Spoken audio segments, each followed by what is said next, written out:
Coucou, bienvenue à ma nouvelle vidéo. Ah, pardon, je déplace quelques éléments que vous ne voyez pas. Tout simplement parce que on va parler d'un sujet, pas d'actualité, pas de politique, pas de trucs français.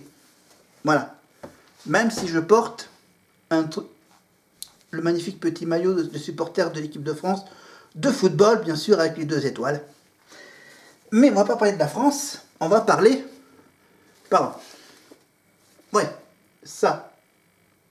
Non? Alors ça vous fait penser à autre chose, hein. Voilà. On va parler un peu anglais. Anglais et groupe anglais. Groupe anglais. Alors les Anglais, au rugby, ils se débrouillent pas mal. Vous voyez? Du coup, les Anglais vont faire... Bon, malheureusement, ils vont faire la petite finale de la Coupe du Monde de rugby en France, au Stade de France. Ça sera donc pour le vendredi qui arrive. Malheureusement, ils ne pourront pas faire la grande finale contre l'Afrique du Sud parce que c'est la Nouvelle-Zélande qui a battu les Anglais. Ok? Bon. Yes. Yes, yes, yes. Alors, faut que je trouve la première page. Parce qu'on va parler d'un groupe qu'au départ, il était 7. Et que finalement, ils sont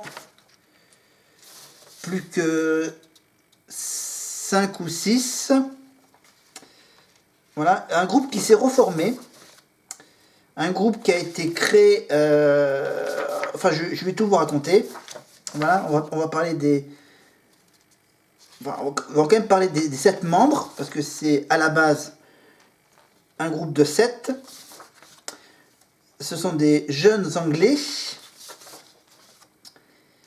qui ont vécu donc une grande popularité avec donc le groupe qui s'appelle le S Club 7, le S Club 7. Voilà. Pour ceux qui s'en rappellent, évidemment, S Club 7, c'est un groupe de musique pop anglais. Voilà, S Club 7. Vous voyez, avec le grand S qui leur sert de logo au nom du groupe. Voilà, S Club 7. S Club 7. Formé par Simon Fuller. Simon Fuller, donc. Peut-être que ça a un lien avec le S. Un club avec 7 membres. Voilà. Et le S, peut-être que c'est en rapport avec Simon Fuller. Voilà. C'est le club, donc. Je suppose, mais on va peut-être avoir une réponse avec l'histoire du groupe. Mais on vous rappelle donc que le créateur donc des Space Girls, eh oui, les Space Girls, vous vous rappelez?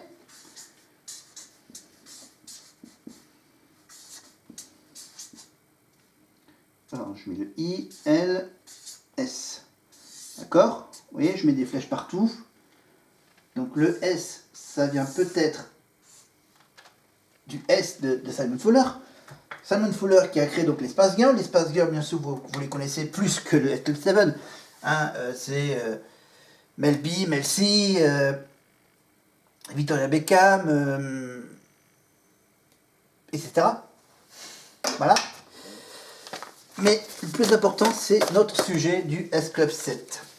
S-Club 7. C'est un groupe qui aura duré jusqu'en 2002. Voilà. 97... C'est ça, 1998 plutôt. 1998-2002.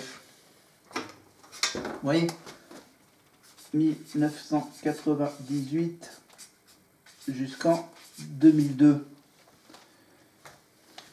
Et vous me dites, et je vous dis que ils reviennent chanter cette année en Angleterre, une tournée nationale en Angleterre, dans les grandes salles de concert de l'Angleterre.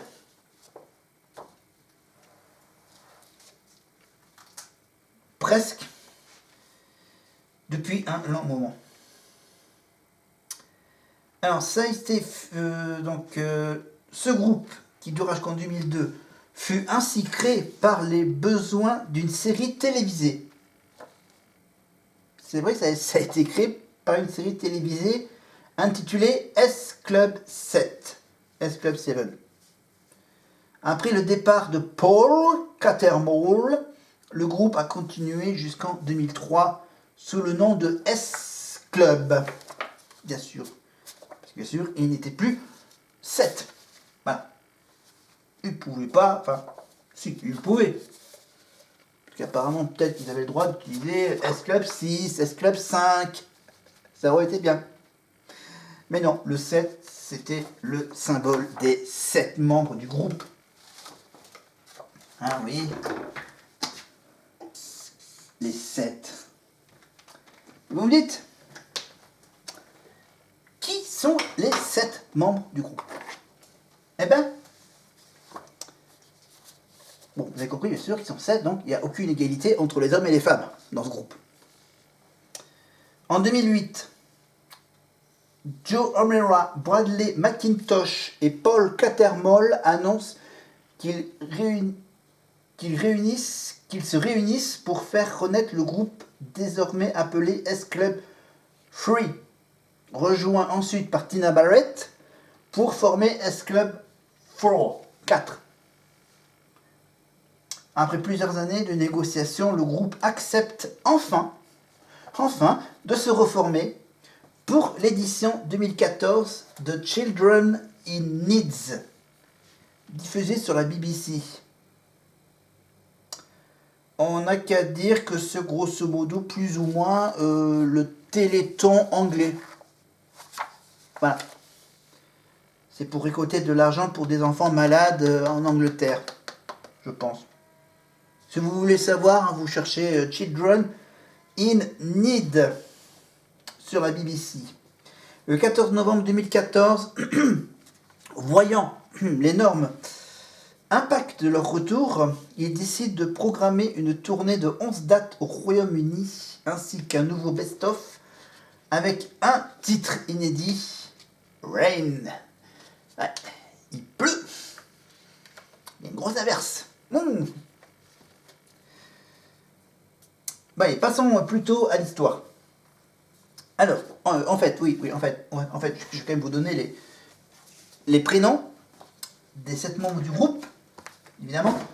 Il y a donc, on va faire, dans l'ordre que j'ai sur ma fiche, j'ai en premier Bradley.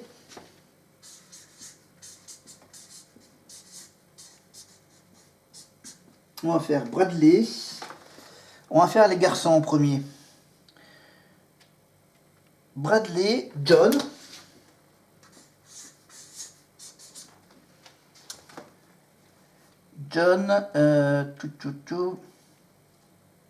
En fait, ils étaient que 3 à la base. Ah oui. Bradley McIntosh. John Lee. Et Paul. Mais malheureusement, Paul est mort il y a quelques années. Mais on va parler de ceux qui sont vivants. Et ceux qui sont vivants, donc vous avez compris que Bradley est jeune, ce sont pour le moment, ce sont maintenant les 2 seuls garçons du groupe. Après, les autres membres du groupe sont des filles. On va parler de Joe.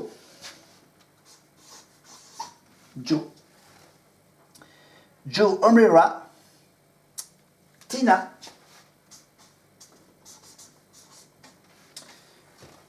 et Rachel. Alors vous me dites, je ne mets que ces 5 là. Parce que ce sont les 5 qui font actuellement une tournée en Angleterre. Ils sont tous les 5 en tournée, qui sont formés le groupe, enfin reformés. Enfin, ils se sont regroupés ceux qui ont accepté de faire une tournée en Angleterre, le S-Club 7. Alors, après on parlera évidemment de Anna et de Paul un petit peu plus tard. En 98, les débuts de ce groupe, ça commence en 98 avec donc les compagnies qui cherchent à créer une nouvelle série hors du commun qui concerne un groupe de jeunes. Ils ont eu plus ou moins la même idée. On a eu plus ou moins la même idée en faisant une série sur les To Be Free. Ah oui, Philippe, Adèle et Franck. Eh oui.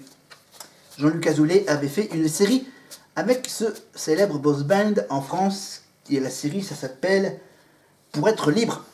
To Be Free. Voilà, la traduction du nom du groupe en anglais. To Be Free, pour être libre. Donc la sitcom diffusée sur TF1, ça n'a pas du tout marché. Et les Anglais se disent, tiens, les Français font un truc avec To Be Free, nous on va essayer de faire un truc avec un groupe, bon, au moins mixte. La série va s'appeler S-Club 7. Alors peut-être qu'on aura l'explication du... Peut-être pas. Donc les Anglais cherchent à créer un groupe de jeunes musiciens qui tentent de devenir célèbres. À la suite, donc, ils ont fait quand même des auditions comme un télécrochet. Et les auditions, donc, 7 jeunes chanteurs, chanteuses, inconnus entre 16 et 22 ans à l'époque, ont été choisis. Le groupe tourne alors 13 épisodes de leur nouvelle série. Voilà, pour voir si ça marche ou pas. Et donc cette série a été tournée à Miami. Eh oui, Miami 7.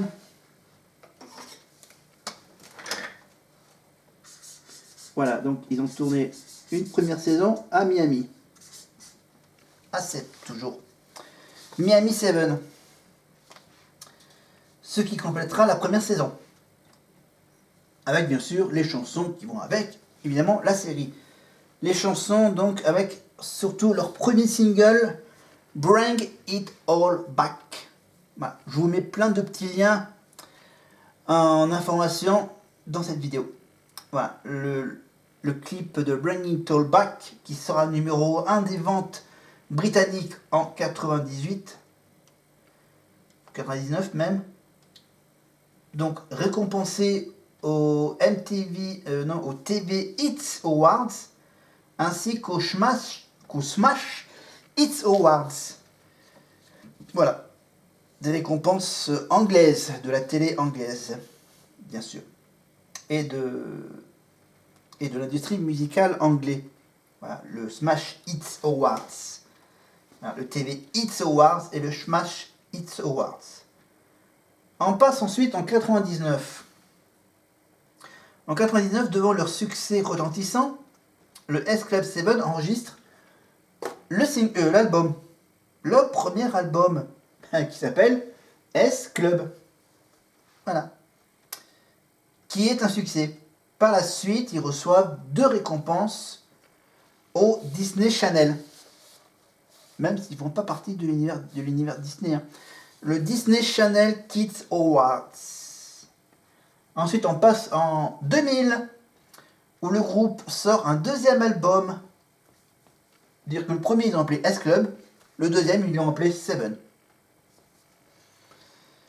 Et la deuxième saison de la série, qui est intitulée LA7. Los Angeles 7. Évidemment, vous comprenez, bien sûr, ils sont passés de Miami à Los Angeles. Voilà. Los Angeles, donc LA7, qui les met en scène donc à Los Angeles. L'album récolte 2 prix comme meilleur débutant. 2001, troisième album qui s'appelle Sunshine. Ouais, Sunshine qui leur permet d'être enfin connus partout. Les chansons Don't Stop Moving, voilà, je vous mets un petit lien. pour la chanson Don't Stop Moving ou Never Had a Dream Come True. Voilà, donc Don't Stop Moving, ça veut dire on ne bouge pas, on n'arrête pas de bouger. Et Never Had a Dream Come True, jamais avoir un rêve qui devient réalité. Enfin, j'essaie de le traduire, mais bon voilà. Never Had a Dream Come True et Don't Stop Moving remporte plusieurs récompenses, dont celle de la chanson de l'année aux États-Unis. Le groupe débute alors une tournée en Grande-Bretagne qui s'appelle S-Club Party Live. Voilà. S-Club Party Live. Voilà, la tournée. Début 2002, ensuite, après ce S-Club Party Live, le S-Club 7 commence une deuxième tournée qui s'intitule le S-Club Party. Non, d'accord, le S-Club Carnival. Carnival, ça veut dire bien sûr carnaval. Le carnaval du S-Club 7. Le carnaval du S-Club 7, c'était pourquoi? C'était bien sûr d'être enfin connu partout. Les chansons... le carnaval, voilà, pour lequel ils ont été récompensés. Ensuite, troisième saison de leur série intitulée... ils tournent ensuite la troisième saison de la série télévisée à Hollywood, en Californie. Ah oui, ils n'ont pas été chercher le ballon. Hein. Ah, et puis après, hop, là c'est saison 1, saison 2, Miami, Los Angeles. Donc là pour Hollywood, bah c'est simple. C'est simple, Hollywood, Californie, bah ils ont appelé ça. Attends, merci, je me trompe pas dans l'orthographe du... Alors, si je me... Hop, là, allez... Non, c'est ça. C'est ça, j'allais mettre 2 O, mais en fait c'est avec deux L.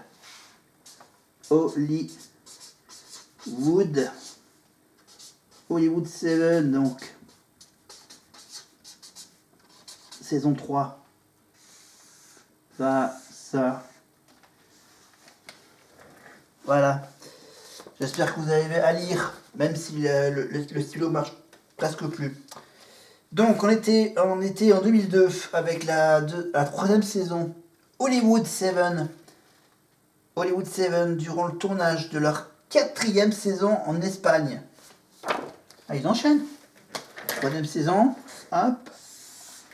Alors, 4e saison, c'est la 4e. Allez, cette fois-ci, on va essayer d'aller en Espagne. Avec Viva S Club. Voilà, saison 4. Ok, 1, 2, 3, 4. Avec les 2 tournées musicales. Alors, le S-Club en Espagne, c'est lors du tournage de la 4e saison que ce fameux Paul Catermole décide de quitter le groupe. Au même moment, on apprend que Anna et Paul entretiennent une relation amoureuse. Voilà. Raison de plus de ne pas les avoir marqués sur ce tableau. Parce que ils sont amoureux. Là, ça pose problème.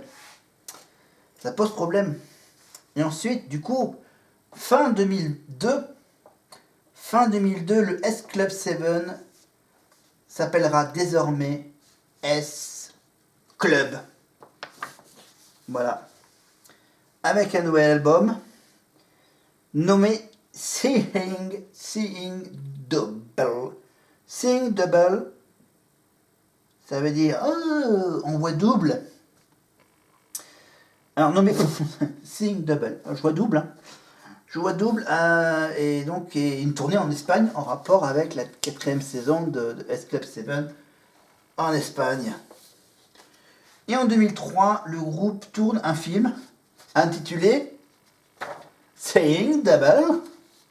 Je vois double. Évidemment. Avec une tournée encore. En Grande-Bretagne cette fois-ci.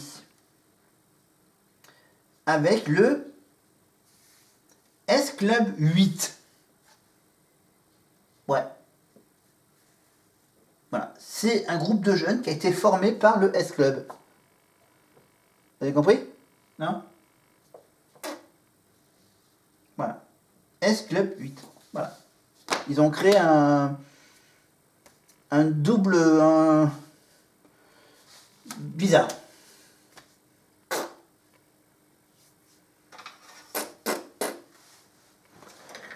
Ouais. 2002, bam, S Club 7, hop. Et bah du coup maintenant, hop. Maintenant on fait appel à quoi? Au S Club 8. Voilà. S Club 8. Voilà. Et donc c'est quoi? C'est une tournée en Grande-Bretagne, c'est ça? Qui s'intitule S Club United Tour en 2003. Voilà. Et après tout ça, au milieu de l'année 2003, le S Club décide de se séparer de façon amicale, apparemment. Une séparation, une gentille petite séparation. Voilà. En raison de certains problèmes... Attends. Peut-être l'info est vraie. De certains problèmes de dos contraignants de Joe. De Joe O'Meara. C'est dingue les histoires. L'histoire de ce groupe. Contraignant de Joe. Chacun souhaitant faire leur propre carrière en solo. Donc, ils sont pas cons. Ils se sont dit, il y a Joe qui a des problèmes de dos. Ils disent, bon allez, on s'arrête là. On fait chacun notre petit bonhomme de chemin. Hein? Voilà, en solo. Bien sûr, pour fêter leur séparation, ils sortent une compilation de leurs plus grands succès. Voilà, un best-of. Hein? Best, the greatest hits of S Club 7, en ajoutant une chanson qui nous dit au revoir. La chanson qui s'appelle Say Goodbye. Et oui, en 2008, Joe O'Meara, Bradley et Paul McIntosh annoncent qu'ils s'y réunissent pour faire connaître le groupe sous le nom de S Club 3. Attends, je comprends pas là, attends. S Club 8, c'est quoi? C'est... On va dire à peu près en 2003. Après, il y en a 3 qui se décident pour former le S Club 3. C'était en quelle année? C'était en 2008. D'accord? Avec Joe Bradley et Paul, c'est ça? Ensuite en 2008, ensuite en 2010, John Lee, si on comprend bien, John Lee officialise son homosexualité. Eh oui. Donc ça c'est une info intéressante. Voilà. Bon ok, j'ose marquer homo. Et donc il a annoncé ça quand? En 2010. D'accord? John Homo en 2010. Donc officialise son homosexualité lors d'une interview accordée au magazine Gay Times. Et en 2015, le groupe entame une série de concerts qui a débuté donc en mai 2015, qui a duré pendant tout le mois de mai, on va dire, le Bring It All Back 2015 Arena Tour. Donc voilà, donc mai 2015. J'appelle quoi ça, comment? Ouais. Arena Tour. Voilà, Arena Tour, mai 2015.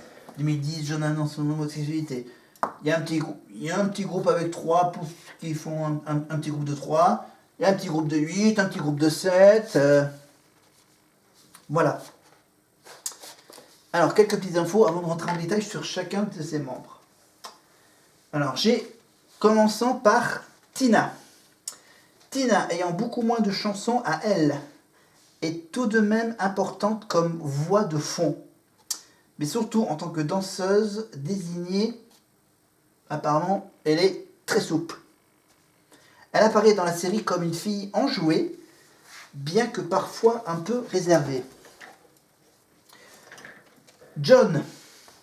Jonathan, ayant beaucoup moins de chansons à lui, il est tout de même important comme la deuxième voix masculine du groupe. Il apparaît dans la série comme un faiblard, doux et facile à manipuler. Ensuite on a Joanne, et sans doute avec Rachel, la chanteuse principale du groupe. Elle apparaît dans la série comme un garçon manqué, à fort caractère. Rachel Stevens.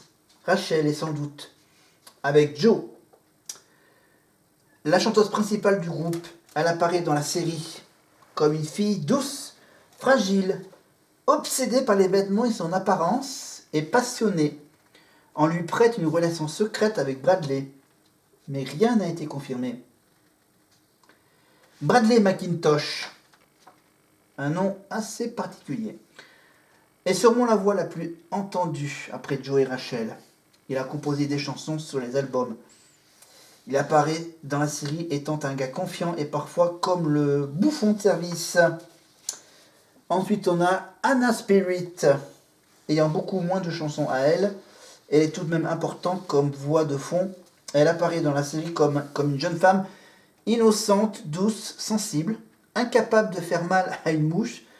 Elle a été en couple avec Paul jusqu'en 2006. Et ce fameux Paul Cattermole, ayant beaucoup moins de chansons à lui, il est tout de même important comme voix masculine.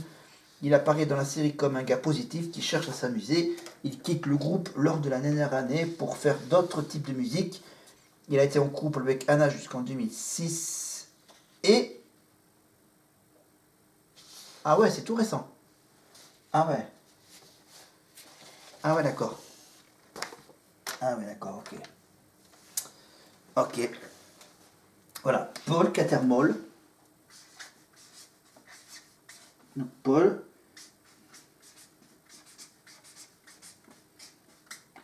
Voilà, Paul. Donc, voilà, on va quand même parler de lui. Après, on parlera de la série et du film. Voilà. Je surveille l'heure, tant pis. Ok, attends, d'accord. Il faut que je note. Voilà, il faut que je note. Voilà. Décès. Décédé j'ai la date, 6 avril 06-04 2023. C'est tout récent. Donc là, du coup, hop, ça, hop, Paul et Anna, donc on les mettra à part.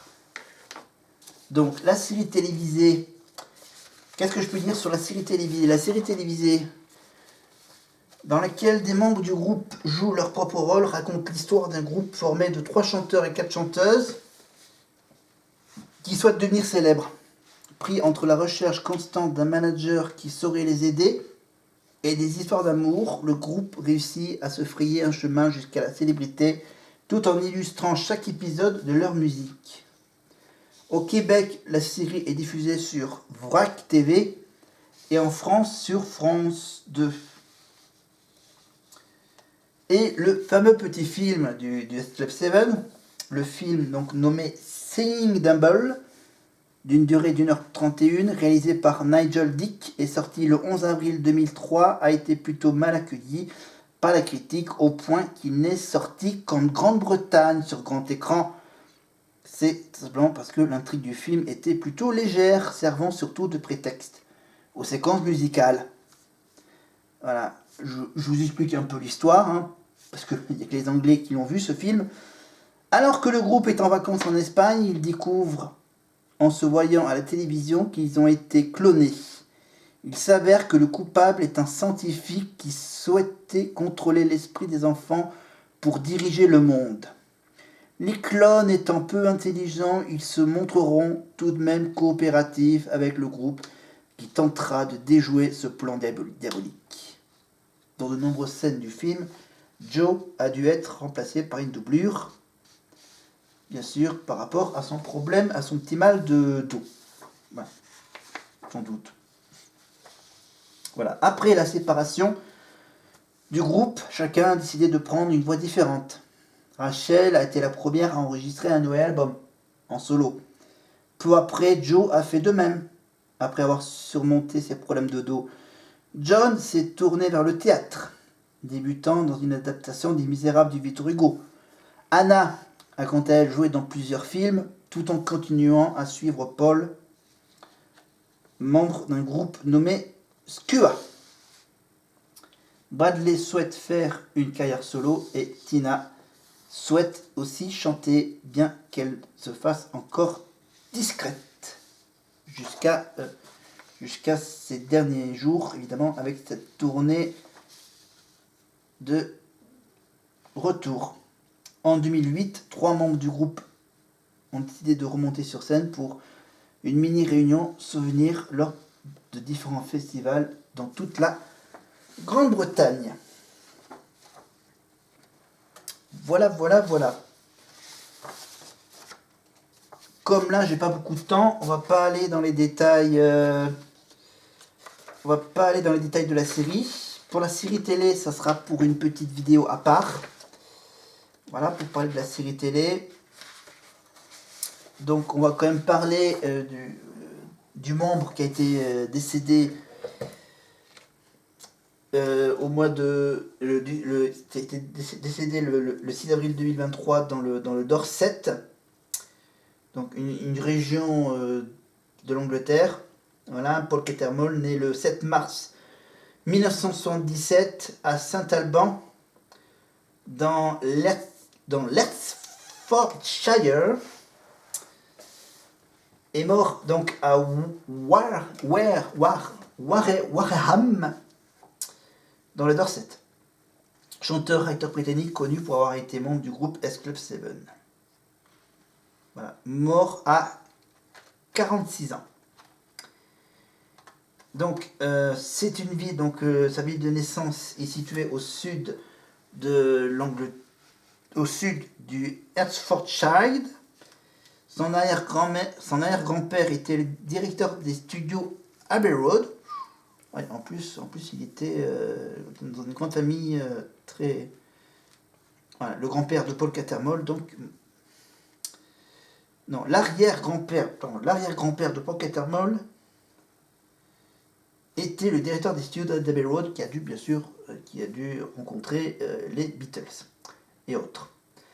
Et le grand-père de Paul Cattermole était un physicien de particules nanoélectroniques. Voilà, avec sa sœur et ses 2 frères. Il devient membre du Club 7 en 1998. Paul quitte le Club 7 en 2002, soit 1 an avant la séparation du groupe. Il quitta le groupe dans des conditions amicales au même moment où il révéla être en couple avec Anna. Jusqu'en 2006, aussi membre du Club 7 qu'il avait connu 4 ans avant la formation du groupe, Paul quitte le groupe pour changer de répertoire musical et rejoindre un groupe de métal. Voilà. Il faisait partie lorsqu'il allait à l'école. En 2005, Paul réapparaît comme chanteur du groupe de rock Charlie Bullitt mais qui quitte aussi ce même groupe. En 2008, le mini-groupe S-Club 3. Et donc voilà, donc malheureusement son décès est tout simplement de cause naturelle. Ce n'est malheureusement pas le Covid qui l'a causé. Donc c'est simplement de cause naturelle. Et les membres du S-Club 7 ont publié sur leur page Instagram un message dédié à leurs camarades. Nous sommes réellement dévastés face à la mort de notre frère Paul. Il n'y a pas de mots pour décrire la profondeur de la tristesse que nous ressentons. Nous avons eu de la chance de l'avoir dans nos vies et sommes heureux d'avoir tous ces souvenirs incroyables avec lui. Il manquera à chacun d'entre nous. Nous vous demandons de respecter l'intimité de sa famille ainsi que du groupe en ces instants difficiles. Il devait participer à une tournée anniversaire pour fêter les 25 ans du S-Club 7. Cette tournée est maintenue et reportée jusqu'à ces quelques derniers jours. Vous pouvez évidemment retrouver quelques vidéos de leur concert, de leur nouveau concert à 5 sur